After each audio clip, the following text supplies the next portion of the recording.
Good afternoon, this is John Musso with Freedom of the Press.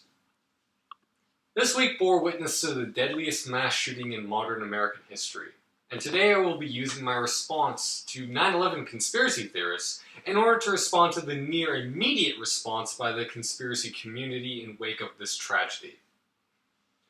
To me, it is all a matter of perspective. So you have just discovered the man behind the curtain. Mr. Oz, a bumbling, half-competent tyrant that has been making a fool out of you. Great. Good job. Then you find out a few thousand other people are standing shoulder to shoulder with you, aghast at the same revelation. Again, congratulations. You are now a member of a select few who know the truth. That horrible things are being done by our government without most people knowing about it. So what do you do with this knowledge? What I have spent 10 years watching people do is promise one another that we are on the precipice of usurping Oz, dragging him out into the street, and shooting him in the head. Well, guess what? A decade and a half later, not one of these people has done jack shit to do something about it. Oz is still behind the curtain, still pulling the strings, and still making a fool out of people.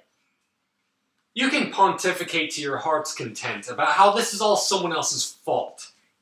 How people who do not ascribe to your particular interpretation are sheep, or manipulated by the mainstream media, or willfully ignorant. It will never change the empiric outcome. Complacency and resentment. Complacency because of the perils inherent to collective action. You expect one of your many members to take the first step, while you sit back, cozy as can be, and peck at your keyboard about how great you are for mustering the expectation in the first place. And resentment, because of how in spite of your brilliance, people aside from yourself don't seem to be changing their minds or solving your problems. And rather than admit, or even so much as question this ongoing dilemma experienced by your enlightened intelligentsia, you'd rather tackle soft targets, like how the media lies, or how the government is mean, all the while stroking your own ego, preaching and demanding, as people trying to live their lives tell you to shut the fuck up and go about their day. All the while, the walls of your room grow smaller, the years tick by, and the deluge of your pleas for reform or grandstanding to inform becomes inconsequential compared to the ever-mounting irrelevancy of your mortal existence.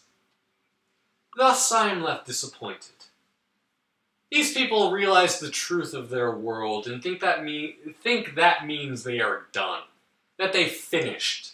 That somehow means you no longer have to question the authorities to which you pledge allegiance, those many conspiracy videos on the internet, or formulate solutions to which others might pledge theirs.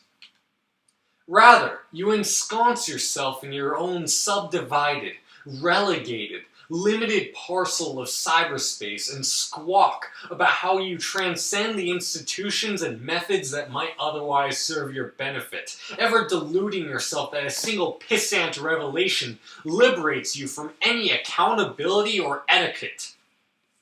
Well, in my humble opinion, that is wrong. That is insolvent and ineffectual. One must participate in government in order to change it. Abstaining is nothing other than selfish. And I, for one, would much rather join Oz behind the curtain. Thank you very much for listening today. This has been Freedom of the Press with John Musso.